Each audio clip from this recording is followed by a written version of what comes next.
confidential fund. So titingnan mo nakapag-function si BP Binay, si BP Lenny nang walang confidential fund. So bakit meron si BP Sara na confidential fund? So siguro iba-iba yung atake niya doon sa opisina para magampan ng mabuti yung kanyang trabaho, nangailangan siya ng confidential fund. So depende din sa nakaupo kasi yan eh. Pero kung ang tanong ba dyan is entitled ba siya sa confidential fund?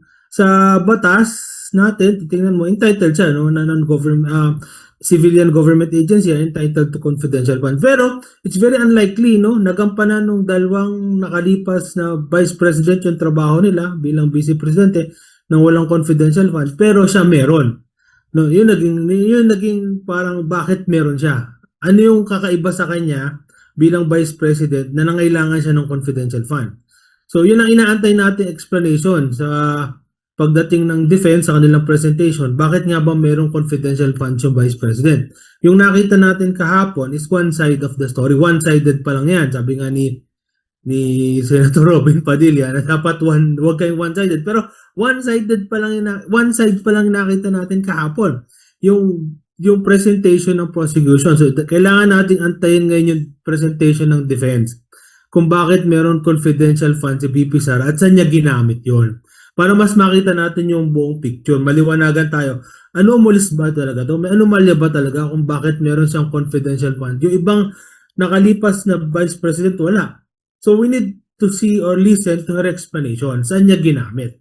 Right now, ang nakikita natin, binigay kay Mary Grace Piatos, binigay kay Andy Lim, di ba? Pinambili ng medicine, pinambili ng computer, ng silya, ng lamesa. Yun lang nakikita natin. So we need to listen to the defense to hear, to analyze or to understand bakit ginamit yung confidential fund sa pangbili ng medisina, sa pangbili ng computer, 'di ba, pangbigay as a reward. Ano yung mga impormasyon na kinailangan niya to be a better vice president? Kaya niya ginamit yung pera na yon.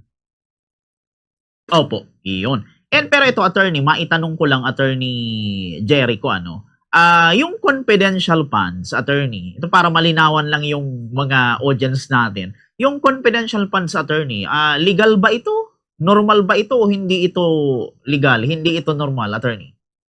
Well, kung titingnan mo, inaalaw yan ng batas, no, yung confidential fund. Normal yan na appropriation sa isang government agency. Pero kung titingnan mo, ano bang purpose ng confidential fund? Kung titingnan mo yung definition ng confidential fund under the Joint Circular ng 2015-01, no, yan ay kailangan or pondo ginagamit for surveillance and intelligence information gathering activities ng isang civilian government agency.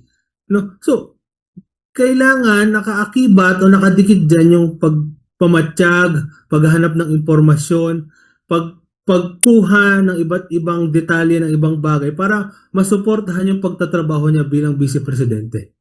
So, yun yung purpose ng confidential fund. So, hanggang ngayon, hindi pa na-explain o hindi pa tayo naliliwanagan kung bakit kailangan ng ganung kalaking halaga. No, 500 million, narinig ko kanina doon sa news, sa soundbites mo, 500 million ang inalat or inallocate for the office of the vice president. Bakit niya kailangan ganun kahalaga? For gathering of intelligence report or surveillance, bakit niya kailangan ng ganun kalaking halaga? So still, we're waiting, no, for the explanation from the office of the vice president. Yun ang inaantay natin ngayon. Bakit niya kailangan ganun kalaki yung kanyang confidential fund? Opo, iyon. And dito, attorney, ano naman ang masasabi nyo doon sa mga pangalan yung Mary Grace Piatos, Renan Piatos, meron pa Andy Lim, meron pa yung Pikit. Nandito na question ni Attorney Powa, na object ni Attorney Powa yung mga pinapangalanan nga po ni Attorney Kapunan. Ano ba yung ano nyo dito, attorney? Matibay bang ebidensya ito kay BP Sara? Ano yung legal na bigat nito sa isang impeachment trial ng mga presentasyon ng acknowledgement receipt, attorney?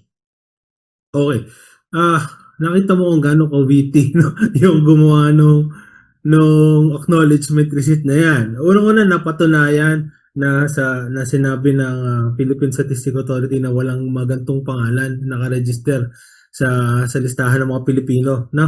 Wala yung mga yan, no? At iniisip ko baka mga code name to. Hindi ko alam, no? Baka yan ang isa sa code name lang na ginagamit kasi nga confidential. So kailangan di dapat gumamit ng tunay na pangalan. Pero kung titingnan mo, may may nagi-give rise to suspicion siya. Bakit ganun yung mga pangalan? Bakit nung sinilip walang ganung pangalan, di ba?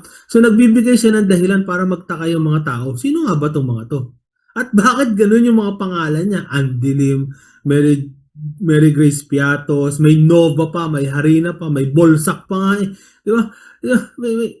Kung titingnan mo, it's very unusual, unlikely to have a a a person na ganun yung pangalan, no? So kaya nga nung sinilip nila wala talaga sa listahan. So again, we're still waiting for the explanation and probably the presentation of this individual. Tanda ko sabi ni Bato, meron daw sa Davao na Piatos na apelyido. So sana ma-present nila, no, para mapatunayan kung sino talaga tong mga to. Again, one-sided pa lang yung presentation. We're still waiting for the defense to provide information regarding these people, kung sino ba itong mga to talaga. Pero kung titignan mo yung nature ng pangalan, nakakapagduda, nakakapagtaka, di ba? Sino ba itong mga to? Mary Grace Piatos, hanggang ngayon wala pa lumalabas. Ilang taon na siyang pinag-uusapan. Hanggang ngayon wala pang tumatayo sa harap natin. Ako si Mary Grace Piatos, di ba? Ako si Mr. Bolsak. Titingnan mo, hahanapin mo talaga siya eh. Pero hanggat hindi natin sila nakikita, nakikilala, o naipapaliwanag kung sino sila, mananatiling kaduda-duda yung mga nakapirma doon sa acknowledgement receipt na yun. Opo, iyon.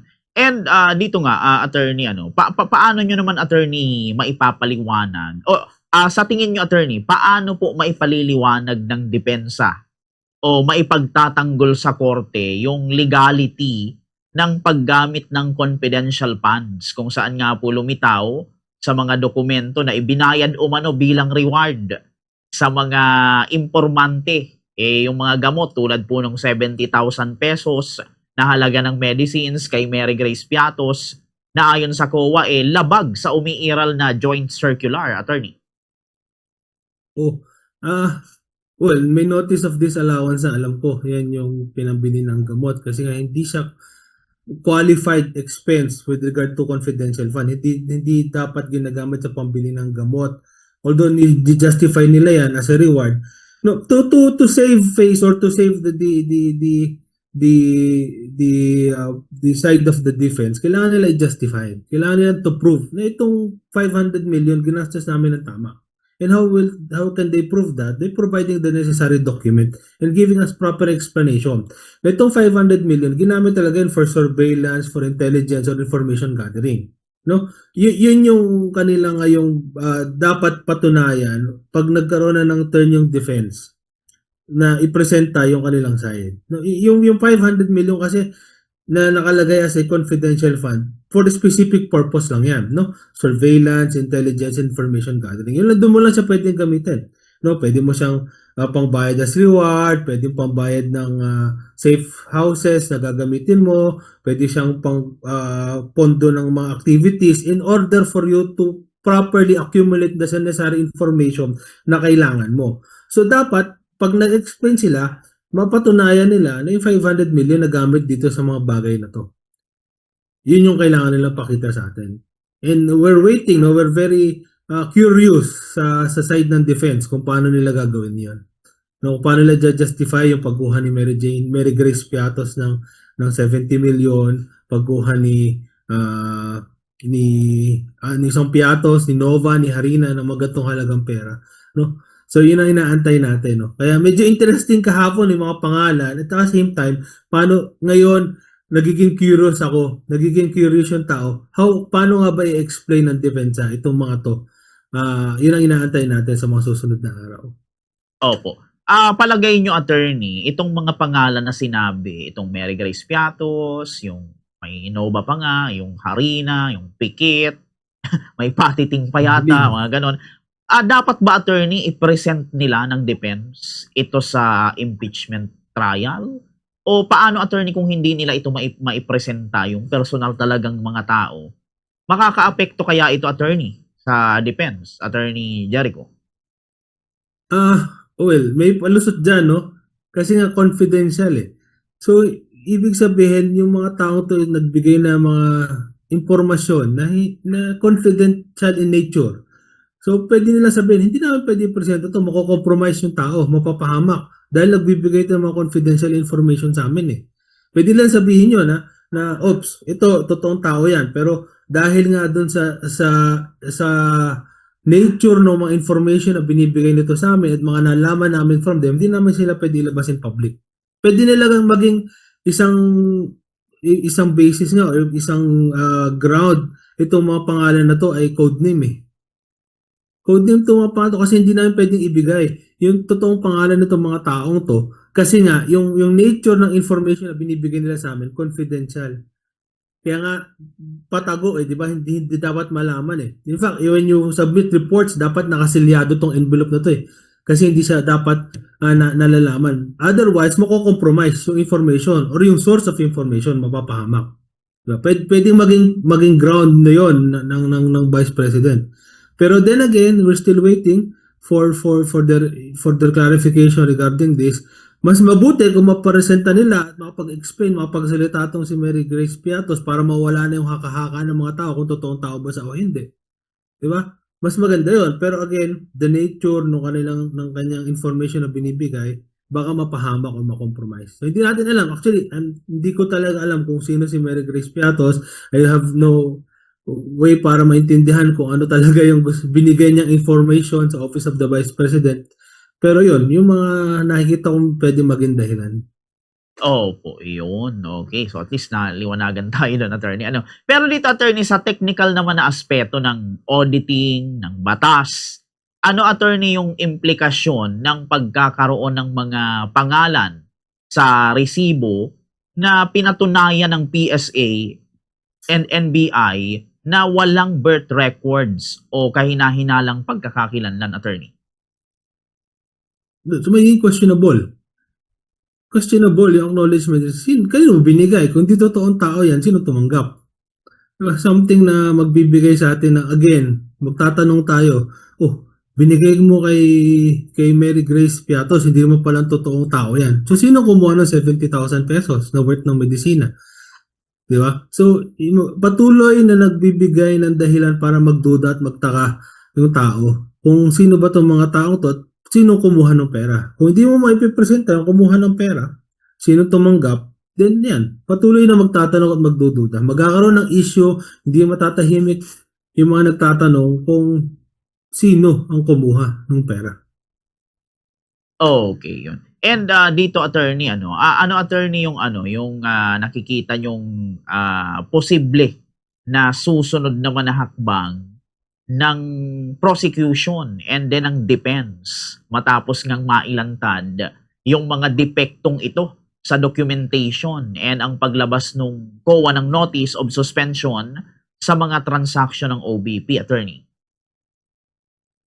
So, ini-expect natin, may mga susunod na mga testigo na magpapatunay na nagkaroon ng misappropriation of funds ang Office of the Vice President during the time na meron siyang appropriation for confidential funds, especially during the time na naging secretary siya ng Department of Education. So, marami pang testigo na ipipresenta regarding confidential funds and the misappropriation of this particular money, pero in-expect natin yung depensa na magkaroon ng malinaw na direct examination. Yun ang cross-examination. Yun ang kailangan nila ngayon, no? Kasi na-establish na merong pondo yung Vice President na ginamit for how many days lang? 11 days? Diba? Na merong mga pondo na ginamit na hindi naman in line with the purpose of confidential fund. So, dapat maayos at maging maganda yung cross-examination ng defense. Mamaya yata siguro, no? Or 10 o'clock today, di ba? 10 o'clock yata today, ang simula no continuation ng direct examination. At the same time, hopefully yung cross-examination kay Attorney Wamil. No? So, we're waiting for that, no? So, magiging atake ng depensa regarding that. Opo. Kumusta naman, attorney? Ito bago tayo maglumipat, attorney, sa isa pa nating topic. Kumusta attorney sa inyo yung ano, yung mga sagot ni Attorney Wamil? Okay ba o meron ba kayong nakitang irregularity, attorney? Sa akin, actually wala naman ng bago eh. Alam na natin lahat yun eh. Alam na natin noon pa. No, 2 years, 3 years ago, alam na kilala natin si Mary Grace Piatos, kilala natin si Harina, no, yung mga pangalan na yan. Nakita lang natin na talagang inaral ni Attorney Wamil yung procedure ng COA. And alam ginawa niya yung trabaho niya to really audit the Office of the Vice President with regard to the confidential fund. Pero walang bago sa akin eh. Narinig ko na lahat eh. No, narinig na natin yung 500 million, yung 112 million ng DepEd. Alam na natin lahat yan. Inulit lang kahapon. Ang mas interesting is yung part ng defense. Kasi hindi pa natin alam yung depensa ni VP Sara. For the longest time, nananahimik siya, di ba? Tahimik siya to explain kung ano yung nangyari sa confidential fund.